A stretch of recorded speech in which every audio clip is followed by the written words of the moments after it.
What's happening, world? I'm your host, the Wizard of the Wild, Benji Wozniak, and this week, Kira and I will be talking about the stop animation Wendell and Wild. Yes. Now, this, for those of you who don't know, it is a Netflix original. So it did go straight to streaming, did not have any theater release. And it comes to you from Monkey Paw Productions, and those horror heads know that that is Jordan Peele's production house. So he was very heavily involved. He actually co-wrote it with Henry Selicks and produced it and starred in it. This movie is directed by Henry Selicks. Of those of you who don't know, Henry Selicks has done Coraline as well as Nightmare Before Christmas. So this movie, I think, falls in vein of like his very good like stop animation kind of like kooky style. And I thought it was really modernized and really brought to life. What did you think, Ben? So I was talking to you earlier about claymation. So Yes. when I was younger, there was a show called David and Goliath, and it was my first interaction with claymation, where it was a Mormon-based ethical show that like it was a young boy and his dog Goliath, and they went through stuff in life to teach you morals. So that was my thing with claymation. Then I saw Wallace and Gromit, not a fan. Oh my God. Coraline, not a fan. Oh my God. But I am a fan of Wendell and Wild. I enjoyed it a lot. I thought it was well done. The story was great. I really enjoyed it. I really enjoyed it too. And I think so crazy to me that you don't like Wallace and Gromit, because I love Wallace and Gromit. But we will talk about that later because we were not covering that movie. But for Wendell and Wild, we'll kind of get into like the story points and then talk about what makes this movie so fun. So the story follows a younger girl, Kat. She's at the beginning of the story, she's about 8, and then she's 13. We jump forward 5 years, and it is a story about her. She's orphaned. She's bounced around from place to place, and as a last ditch effort, she goes to a Catholic girls' school back in her old hometown of Rustbank. And through there, calamity ensues, and well, we'll get into that. One thing I want to say, though, is this movie dabbles so much into the supernatural, and everyone just is fine with it. Like, no one questions the fact that demons exist. Hell Maidens are a real thing. Zombies are out here voting for city council. Like, there are so many wild story points that happen, and seemingly everyone else in the town is just like, yep, that's normal. I mean, to me, it was so funny how no one questioned the supernatural part of the world. Yeah, I agree. When the demons come out, Wendell and Wild, and they come up, and like people are just like, oh, okay. Yeah, like, they're just like, oh. Yeah, accepting. I mean, and like even when like the young boy is with her and he sees them, instead of like freaking out and everything, he's just like, demons. It's like, and to me, that was like the most insane thing. So one thing I love about this movie, and we can get into it when we follow the main storyline, is that it's very anti-prison, which I did not really know that going in, and I thought it was a really good point to make. And I thought it was really interesting because we always see big conglomerates, and we always see like big business coming in to destroy a small town, and typically we never see that it's going to be a prison. We always see that it's like a tech company or this, but prisons are slavery. It is modern day slavery, and I think they did a really good point, and they made it really digestible for a broad audience, which I thought was really interesting to do for a movie targeted more towards a younger generation. Yeah, so I went to Florida for about 20 years. Down in Florida, it is basically they're going to send you to prison because they make money off people being in prison. I had a friend, he went to prison, and they made it very hard for him to get out of prison. Like, his attorney was court appointed and basically worked for the prosecuting side of the thing. So basically, they were in the same boat. He didn't have a good representation. He couldn't afford a good lawyer, and they basically railroaded him into prison. And when he tried to do his appeal, he didn't have money for an attorney, so he had to do it by himself, and it was awful. He got nothing, and he had to sit and rot, and they made money off him daily from the government. Oh, absolutely. And I think this movie, I'm so sorry to hear about your friend, by the way. It's okay. And especially in this movie, I think they bring that to a really good point. They say, we cram prisons full of people because we make X amount of money off of each person. I didn't know this. Like, I had no clue. I mean, if you want to look at a modern day example, we can look at Jeff Bezos, who owns Amazon and Whole Foods. They use prison labor to grow their fruits and vegetables. And from that, they only pay prisoners about 95 cents on the dollar. And then they resell avocados for what, $5? That's all profit that he's making. off of modern day slavery. It is, so I thought, so I'm not going to get in a tangent about this, but to have this be the main story point, I thought was really interesting and really exciting, because I feel like now there is a shift socially about like kind of dismantling institutions that are old and basically just like harmful to people. And I think this one really shows like even so I thought Clax Corp, like it was basically the KKK. The way that it was spelled, I thought it was very intentional. And I thought it was really interesting that they make, I don't know, that they like the woman, so it's a duo, it's a husband and wife, and the wife says that she wanted to fund this New Beginnings juvenile program because she was never hoping that it would work. She was hoping that those juveniles would then become bodies in the prison. So it's like, okay, you're funneling money into your own pocket off of these people's tragedies, and it's something that happens every day.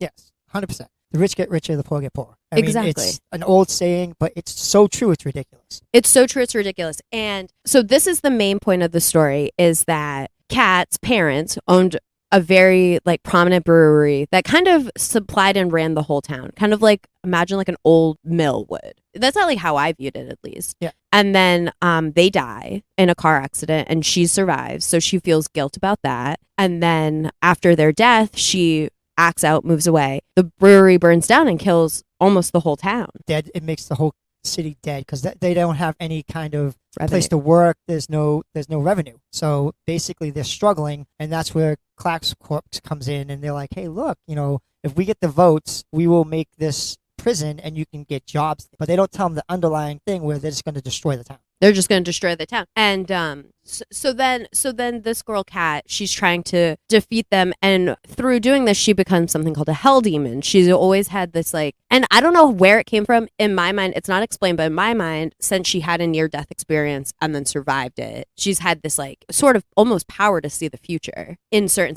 situations. And I don't know. So this is where the movie faults itself a little bit for me, is when it doesn't fully explain things. It's like it had so many ideas, and I think overarching ideas panned out really well, but I think like smaller things like this, why the town and everyone is so just like used to the supernatural, kind of unravels and kind of falls apart. And the third act gets a little messy because it has these ideas, these like ties of family. Because we have like, when we talk about Raoul as a character, because I think that character was super important, painting this very beautiful mural on all the homes, to at being a story about like parents protecting their children. That's true, but at the end of the day, it's these children that are saving this town. Yeah, 100%. I think with her, when they bring her to face her own demons, I think that's where she got the supernatural power, because she created her own demon by blaming herself for her parents' death. So I think that they didn't really get into it, but they kind of got into it when they show her battling it and trying to beat it. And then when she goes through the wall, she's in the water, and the demon has the car with the parents went in, and then she hugs the demon as like self-forgiveness. Right. No, absolutely. What the incident I was referring to, I'm so sorry, is in the beginning when she first arrives to the school and she sees the brick falling in that like yellow and black scene, and she pushes Siobhan out of the way. Yeah. That was like a precursor to her power. Yeah. But she was still like kind of seeing the future. Yeah. But no, totally. And I love that scene because I think when we carry so much trauma and so many burdens, self-forgiveness is the hardest one. And she says it in the beginning of the movie, like, I grew up my whole life thinking I was going to hate myself. Like my whole life, I was never going to love myself. And to have that self-love, I think gave her her full supernatural ability and made her able to defeat the big bad, which is Clax Corp. Yeah, because at first you think it's the demon that's coming out of the ground. Yeah. The father of Wendell and Wild. But then you realize that he's just a father too. And he just wants what's best for his kids. And it's kind of weird because he's a demon. But then you see that it's definitely Clax Corp that's the villain.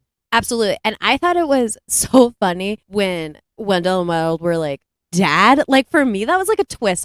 Not a twist, but it was like a surprise. I was like, oh, this is their father? Their father has imprisoned and like enslaved them? Yeah. I don't know. Like I thought the ideas of like being trapped, being enslaved, being imprisoned was very prominent throughout different parts. The movie though got a little jumbled for me because there were so many characters and so many side stories that I felt like it could have been 2.5 hours. Yeah. Yeah, there was a lot, and there were good characters. Like all the development of the characters, I liked. Oh, Even the yeah. daughter of Klaxcorp, I Oh. liked her development because she comes off as this spoiled, rotten brat. Then you realize she's not. She's just a kid that wants to be friends with people Exactly. and to be accepted. And she's never accepted by her parents unless she does what they want. And I thought it was such an interesting. I thought her point, exactly, I totally agree with you. And I think her point of switch was so important because you see her talking to Kat and being like, well, I don't know what you mean. My parents work on detox and rehabilitation, and this is like a wellness prison, and it's not like normal prisons, and we're the good people. Because I feel like when you're within those families, this is the lies that they tell you, because it's like you can't know the truth when you're 13 years old.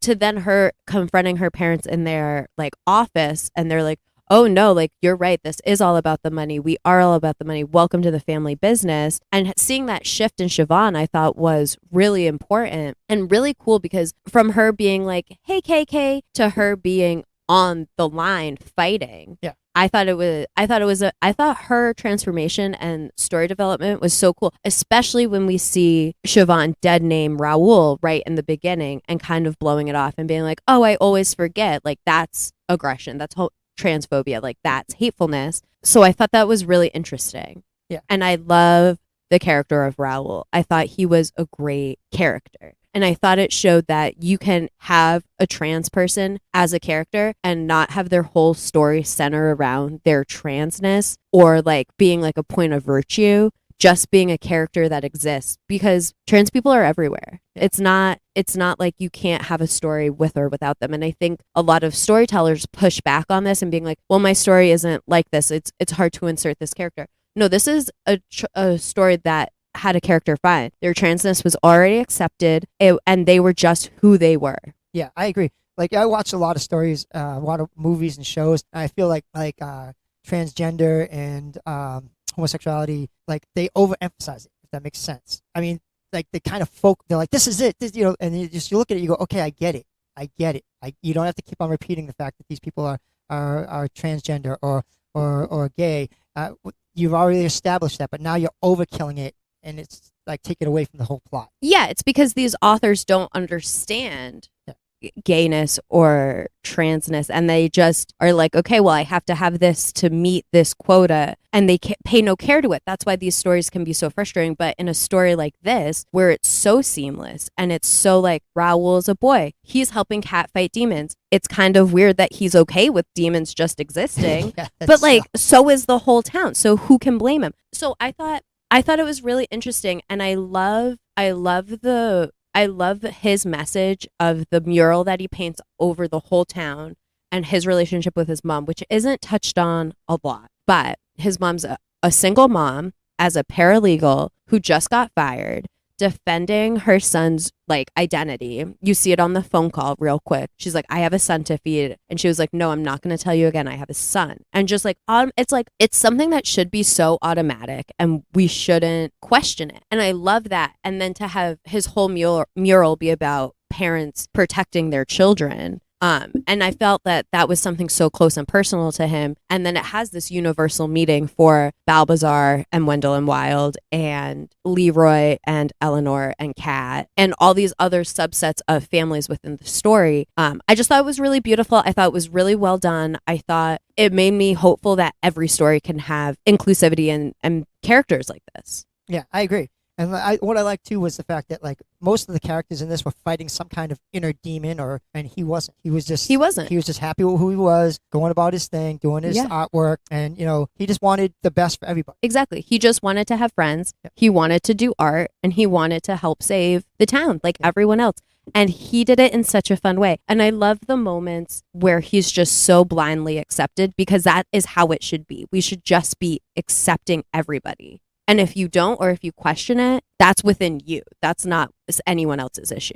Oh, 100%. Most people, like I find most people have their inner doubts, their inner demons that they battle. And it shows in this with like, the characters, they have their inner demons they're fighting and they have to overcome them. And, it's struggle. I think everybody in the world, not to class everybody in the thing, but I think everybody has some kind of thing that they inside them that they fear, or that they think people are going to judge them on, or they think there's holding them back, that they're scared, that, and once you break that, once you overcome your own inner demons, the world's yours. Oh, absolutely. And I think to bring it back to this movie is the point is that once you embrace who you are and accept everyone around you, together you're stronger. Like you're absolutely stronger together. And it one of my favorite scenes of the movie, because I loved how bonkers it was when all the zombies were charging in the bulldozers, and then you just have these like normal people just like fighting them. I thought it was so cool. It was done to one of my favorite songs, Wolf Like Me by TV on the radio. I thought it was such a fun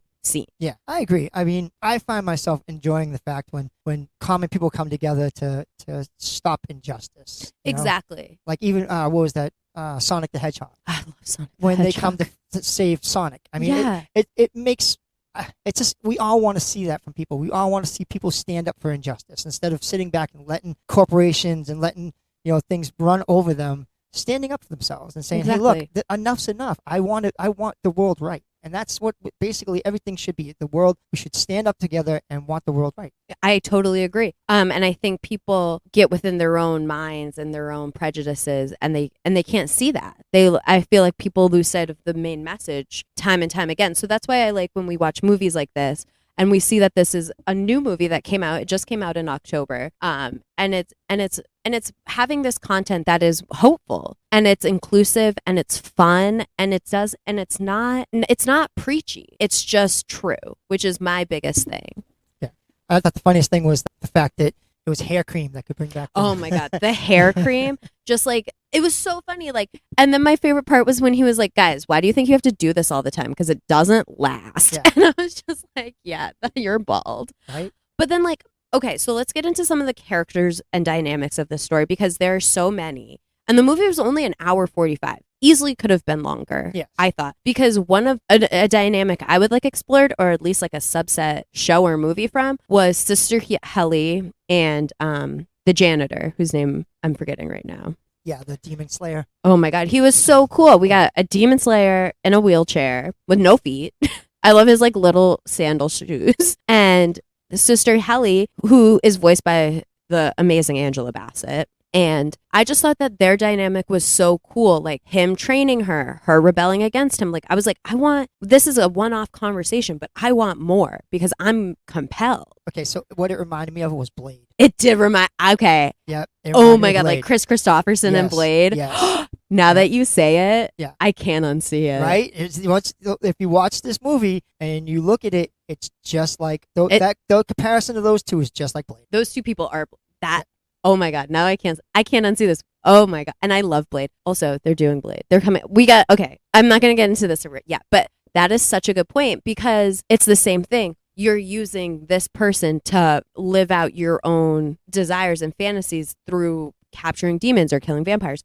What amazing. Now I can't unsee it. And I like the movie even more. And now I want them to have their own show even more. Right? I liked it too. I thought the banter between them was great. It was great. And I wanted to learn more about Sister Helly. I was like, well, what's her backstory? Yeah, like how did she come to the school? How did she come to the school? How is she doing what she's doing? I loved it. I loved that she was like, okay, so a protagonist like Kat is very fun. Yes. And my favorite thing is when you have the precocious child who knows everything, which is Kat, because she's like, don't tell me. And then you have Sister Helly being like, I was you. Can you just shut up and listen? Because I think so often we let like these young protagonists just like run through and just like do whatever they want without any regard. But it's like, you have to listen. And I loved their relationship. And I loved when Sister Helly was like, let's become bonded. I'm going to help you through this. And then I think his name was Manbarge. I don't really remember. And he was like, this could kill you. And she's like, I believe that it won't.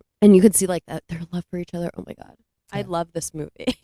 It was a good movie. And it got a little pushback at the beginning because I guess the director is the same director for Nightmare Before Christmas. So yes, it did. And it's not pushback, but I think Henry Selick, I think, is very overlooked as a director because everyone talks about Nightmare Before Christmas as Tim Burton's movie. It's Tim Burton's Nightmare Before Christmas. Yes. Henry Selick directed that, and he co-wrote that as well. So it's not just Tim Burton, but I think you can see that same kind of animation style and that same kind of fantastical horror in Wendell and Wild. You had it in Coraline and you have it in Wendell and Wild. And what I like about it is that within the creatures he creates and within these people that he creates and the way he animates them, it is so absurd and fun. Like, I never know what's going to happen next. The nuns that look like little turtles and penguins, oh my God, hysterical. Like, the headmaster priest, like, got hit in the head. So then, like, when he came back to life, his head was, like, slumped down below. Like, I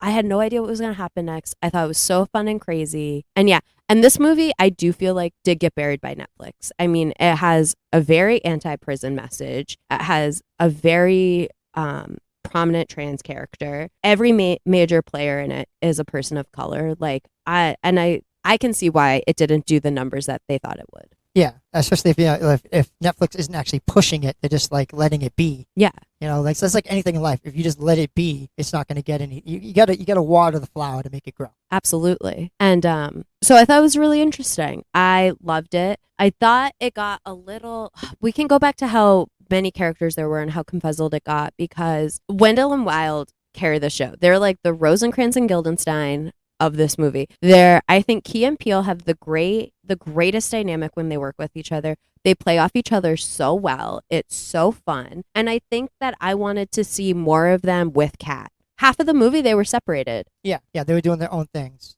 Which is fine, but I wanted more of them together. Yeah, and their banter when they were together was fun. Oh, it was so fun. You know, and like because she's a protagonist, she's like, you know, against whatever they say, and their demons trying to manipulate her, you know, and finally they do, but it's for a reason. They get her to swear allegiance, but the only reason they do this is because she wants her parents brought back. Which is, I thought, very interesting, because if any of you guys have listened to our Hellraiser episode, the main protagonist in that gets involved with Hellraiser because she wants her brother brought back. Yeah. It's all about bringing back the dead. It's all about bringing back the dead, but you know that you can't. And I think in both movies, the sentiment of nothing always lasts. Nothing lasts. Yeah, it's not your hair, not your life. Yeah, nothing. The only thing that binds us is love. Yeah, and I think like the funny part of this is the main reason Wendell and Wild come back is because they want to build a theme park. Oh my God, they want to build the fair. Yeah. Also, can we talk about how it's so funny that the fair lives on this dude's belly? Yeah. Just like on their father demon's belly. So he's a big demon, and Wendell and Wild actually lived in his nose. Yeah. So and he blows them out, like he blows out what he thinks is Wendell and Wild at one point, and it's just like book of snot. he's like, you don't look well. I'm like, oh, yeah. He's like, you guys look really sick. Yeah. And then I thought it was funny too, because then you see something I don't think we see often, which is like parental, I don't want to say regret, but like parental regret, because you see the father demon kind of lamenting the fact that he's had all these children and they've gone off and they've never come home. And we see that with a lot of parents and children who feel like they have unsatisfactory upbringings. They'll just leave and they won't come back. And the best part was when Man Barge was like, nah, I captured them all. They're my army. Well, sadly, I feel like anybody can have a child, but not everybody can be a parent. I fully agree with that. Yeah, so that's basically what I got out of this. I mean, he definitely had children, but he wasn't a parent. Even with Wendell and Wild, he wasn't a parent to them. He was more like a controller. Yeah, he enslaved them. Yeah. I didn't know that he was their father until Wendell and Wild were like, Dad? Yeah, so I mean, I see that in real life. I mean, oh, absolutely. I work in retail, you work in retail, and I've watched, like, with parents interacting with their children, some parents are just so verbally abusive, and I just stare at them and I want to intervene, but I'm like, you know what? It's not my place. I shouldn't say anything. I'm just going to sit back and do my thing, because it's just a can of worms you don't want to get into. It is, and then you never want to step up, especially like when you're in a workplace setting, like you don't know what could happen or what could pop off. But no, I see it, and it's so true. And this is why, without getting too preachy or on a tangent, but this is why we have to have healthcare that actually supports this, because getting pregnant is not this like biblical miracle everyone thinks it is. Anyone can get pregnant, but not everyone should be parents. We should allow women and families to have this openness and free will to choose what they want to do with their bodies. Right. So, yep, I agree. It's 100%. In this movie, you see that the father demon, he should have never been a parent. He never should have been a parent. He should have just been this like ringmaster that he wanted to be with the circus on his belly. I don't know. And I think it's great. Like, he busts through the world to come out to get his children, but then, like, you know, you're a demon. Like, the concept of a demon coming to the world is to take over the world. And this guy has no desire to take over the world. he's up there because they stole his hair cream. They stole his hair cream, and he literally just wants to like chill in hell with a fair going on his stomach. The way that this world accepts the supernatural, I have said it once and I'll say it again. It makes no sense to the point where they're doing a vote. So Wendell and Wild are schemers at the end of the day. They're demons, they're schemers. They scheme to bring back all the old guard that would vote for the prison. They go to a council meeting full of actual human beings and vote as zombies. And everyone's like, yup, it's passed. What? And then when they get arrested, they bring back zombie brewers to be like, yep, these people started the fire. No one questions it. Everyone's like, oh, these are the witnesses. Yep. Oh, these are the votes. Yep. What? These people, you already just said these people have been dead for 20 years. And now we're just going to allow them to vote? I think that was kind of the concept of we're blind to the stuff around us. I think so. Oh, Yeah. totally. And that feeds into like the prison systems Yeah. and corporations. I think they're saying like Americans and other countries are blind to the big corporations and what they do. Oh, And of course. we just accept. And I think that's what that was. That was It's like just a way of acceptance. them to saying like we're so commonly accepting stuff that we're oblivious to reality. Which is true because here demons are bursting through the graveyard. We got zombies voting in the city council, being witnesses. I don't know. It was so funny to me that I was just like, What was it? A few years ago when they were doing the presidential election votes, they found like people that were dead for like oh yeah, we're like years voting. were voting. So I see it. I get it. I mean, I get what they were trying to say, and it's true. It's true. I mean, big corporations can manipulate the little man into believing anything. Absolutely. And we see Clan Clax Corp. It's basically the KK.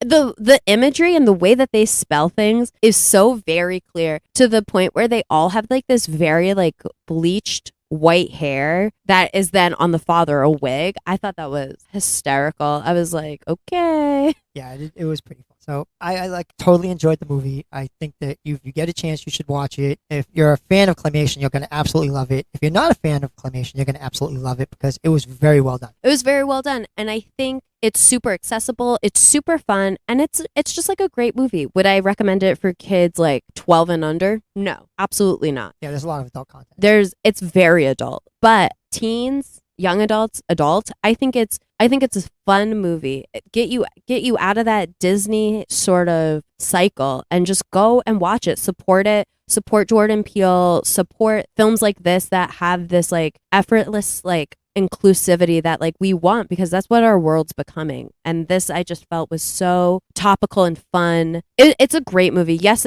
we've talked about how it gets a little messy and it could be longer, but we're nitpicking because that's what we do. Right. We're here to be film critics. Exactly. But it's so fun. I can't recommend it enough. It's just a fun watch. Yeah, and I 100% again recommend it. If you get a chance, again, it gets away from like the stereotypical Disney, like everything's rosy and peachy, because in life, everything's not rosy and peachy. It's not. And I mean, it does follow the formula of she is orphaned, or as I would like to call Disney princess, because no Disney princesses have parents. They just have stepmothers. Right. Oh, no. What about the girl from a town, not Tangled, but the redhead? Oh, Brave Brave. had parents. You're right. Yes, she had parents. Okay. I'm wrong, but right. most of the time. And, well, Ariel's got a dad. But Ariel is also dumb. Okay. Yeah. I'm just kidding. No, being a Disney princess means you don't have a mom. Yes. So I have nothing else to add to this. I, again, think it was great. Anything else? I have nothing else to add, but we do have some exciting things coming from our main host, the Wizard of Woz himself. Ben, do you want to talk about the projects that you have upcoming? So I have a couple of silly songs that were put on Spotify, so I'm technically a recording artist. Hey! It's silly. On December 2nd, I have a book I wrote being released on Kindle, so fun and exciting times. It's very fun and exciting. I have read it. I highly recommend it. If you're a fan of short stories, if you're a fan of comedy, if you're a fan of subtly veiled life lessons, and if you just want to have a good, easy, fun read for the holidays, get it for your friends, get it for yourself. and support us in every way that you can. Yeah, because there's a lot of stuff going on with our podcast and everything in our general little group. We still got First and Fanatics up and coming. What's happening is getting more notoriety. The book's coming out. So fun things are coming. And we just want to reiterate that we couldn't do any of this without you guys. You tune in, you listen to us, you support us, and we're always here for you. So I can't thank you enough. This means the world to me. Sometimes I feel like I'm just shouting at the void, but you guys make it worth it. 100%. And I'd like to thank everybody that's internationally listening to us and nationally listening to us. Again, we greatly appreciate it. And we want you to tune in next week to What's Happening.